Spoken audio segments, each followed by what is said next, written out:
Good morning. My name is Kauai Fitt, and I'm a realtor up here in Anchorage, Alaska. Today we're talking about the word pending and what does pending mean.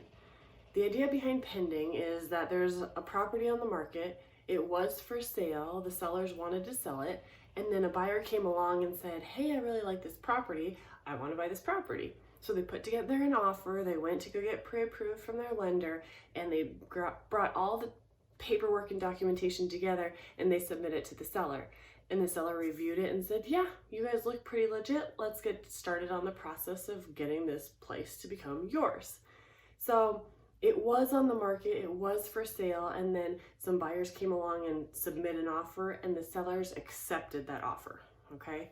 So then they put it into pending status. And pending means that the transaction is pending. Pending means that the property pretty much they're ready to be selling the house to a new buyer or to a new seller. So they have a buyer already, excuse me. And the chances of that sale actually going through are pretty good. You know, I mean, over 50%, because by the time they submit an offer, hopefully they've done a lot of homework before submitting an offer to a house that they could potentially own. And so I don't want to say don't get your hopes up that it's going to go back on the market, because it probably won't.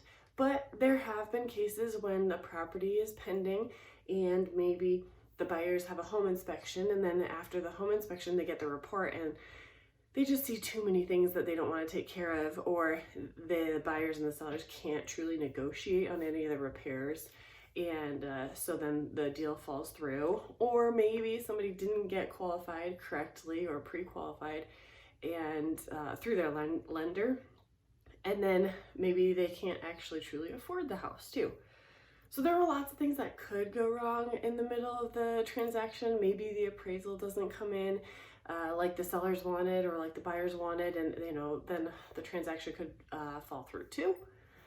So there are lots of different things that could happen. It's an almost 35-day process from the time that you actually submit the offer to the time that you'll be closing. So there are a lot of things that could go crazy or go haywire in the middle of all that.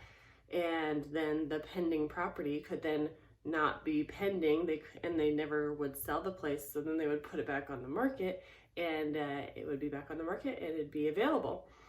And then if you wanted to go, you could possibly go do a walkthrough to get a showing and then submit an offer if you're lucky enough. All right, that's what pending means. Pending means that there was an offer, or there is an offer on the table. They're under contract with another buyer right now. So chances are you probably won't be able to go take a walkthrough or see the house. All right, if you like what you're seeing, please subscribe to my YouTube channel. If you have any more questions about real estate, please let me know. Thanks.